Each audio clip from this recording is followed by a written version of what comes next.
Welcome back to my YouTube family. আজি আকৌ নতুন এটা ডিআইৱাই লৈ আহিছোঁ। আজি ডিআইৱাইটো স্কিন কেয়াৰৰ ওপৰত। আমি ঘৰতে থাকি কিছুমান সৰু সৰু ইনগ্ৰিডিয়েণ্টছ ব্যৱহাৰ কৰি নিজৰ স্কিনখন বয়সৰ চাপ কমোৱাৰ লগতে আৰু নিজৰ স্কিনখন কেনেকৈ ডাৰ্ক স্পট কৰি নোহোৱাকৈ ৰাখিব পাৰোঁ তাৰ ওপৰতে মই ডিআইৱাইটো লৈ আহিছোঁ।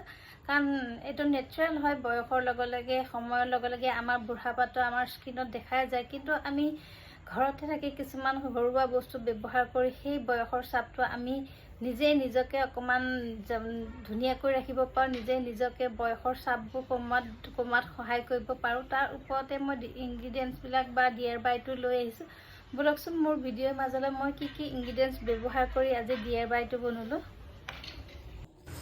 এনেকৈ জবা ফুল কেইপাহমান আনিব, আনি তাৰ চুপহিটো এৰুৱাই ল'ব আৰু তাৰ মাজত থকা ডাল এৰুৱাই ল'ব। এতিয়া জবা ফুল কেইপাহ এনেকৈ এক্সট্ৰাকৈ এৰুৱাই ল'ব।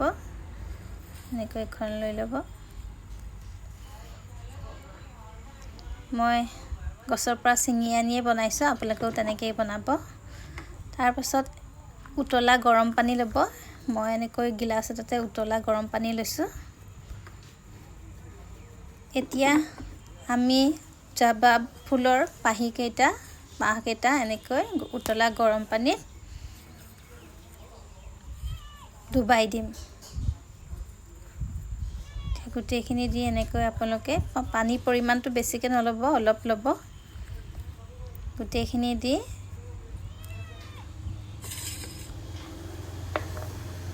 এতিয়া চামুচ এখনৰ সহায়ত আপোনালোকে তললৈ পুছ কৰি দিব এনেকৈ। এতিয়া এইখিনি আপোনালোকে আধা ঘণ্টা ৰাখিব।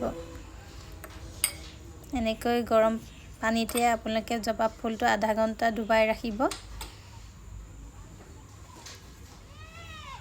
এনেকৈ ৰাখিব, ঢাকি দিব আপোনালোকে।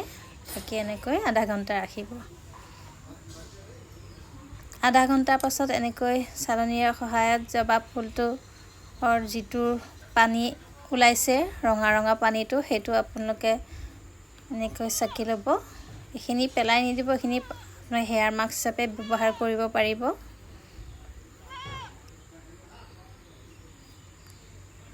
অলপ মানে বিজল টাইপত ওলাব। এতিয়া আপোনালোকে বেছি নল'ব।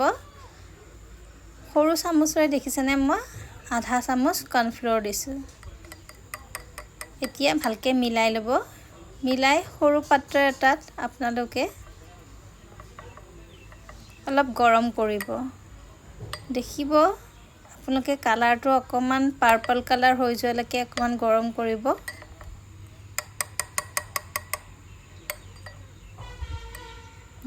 স্পুনৰ সহায়ত ভালকৈ মিলাই ল'ব। কৰ্ণফ্ল'ৰটো ভালকৈ মিলাই লৈ তাৰ পাছত গৰম কৰিব।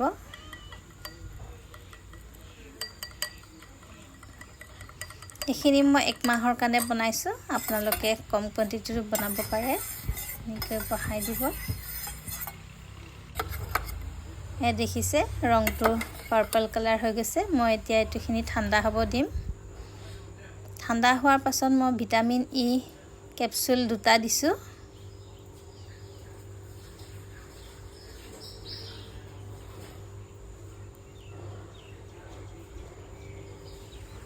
আৰু লগতে মোৰ এনেকৈ এল'ভেৰাত কেশৰ মিলাই থোৱা আছিলে, এল'ভেৰা জেলো মই আধা চামুচ দিম।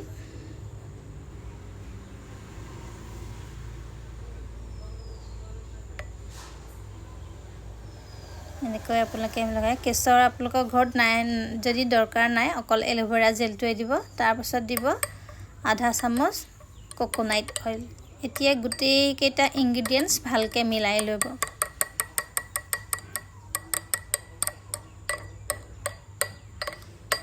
এনেকৈ ভালকৈ মিলাই ল'ব।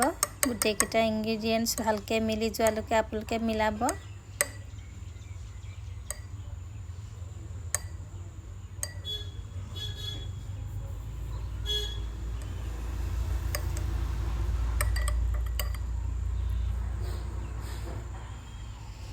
গোটেইখিনি মিলি যোৱাৰ পাছত আপোনালোকে এনেকৈ কাঁচৰ টেমা এটাত ভৰাই ল'ব, চিচা টেমা এটাত ভৰাই ল'ব। এইখিনি ভৰাই আপোনালোকে নাইট ক্ৰীম হিচাপেও ব্যৱহাৰ কৰিব পাৰে। মই কিন্তু চিৰাম হিচাপে ব্যৱহাৰ কৰিছোঁ, দিনতে লগাইছোঁ।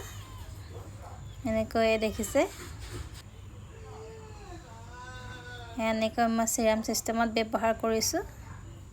আপোনালোকে নাইট ক্ৰীম বা ডে ক্ৰীম হিচাপত ব্যৱহাৰ কৰিব। আপোনালোকে যেনেকৈ ভাল পায় তেনেকৈ ব্যৱহাৰ কৰিব পাৰিব। দেখিছে দিনতে মই ব্যৱহাৰ কৰিছোঁ, স্কিনত কি ধুনীয়া এটা গ্ল' আহিছে। মোৰ ইয়াৰ বাৰীটো চাই যদি ভাল লাগিল তেনেহ'লে লাইক এটা কৰিব, লগতে আপোনাৰ বন্ধুবৰ্গলৈও শ্বেয়াৰ কৰি দিব আৰু মোৰ চেনেলটো ছাবস্ক্ৰাইব কৰি দিব। আপোনালোকে ভালে থাকক, ঘৰৰ নিজৰ পৰিয়ালটোৰ প্ৰতি খেয়াল ৰাখক, নিজৰ হেল্থটোৰ প্ৰতি খেয়াল ৰাখক। আকৌ নতুন ভিডিঅ' লৈ মই আপোনালোকক লগ পোৱাৰ আশাৰে আজিলৈ ইমানতে, ধন্যবাদ।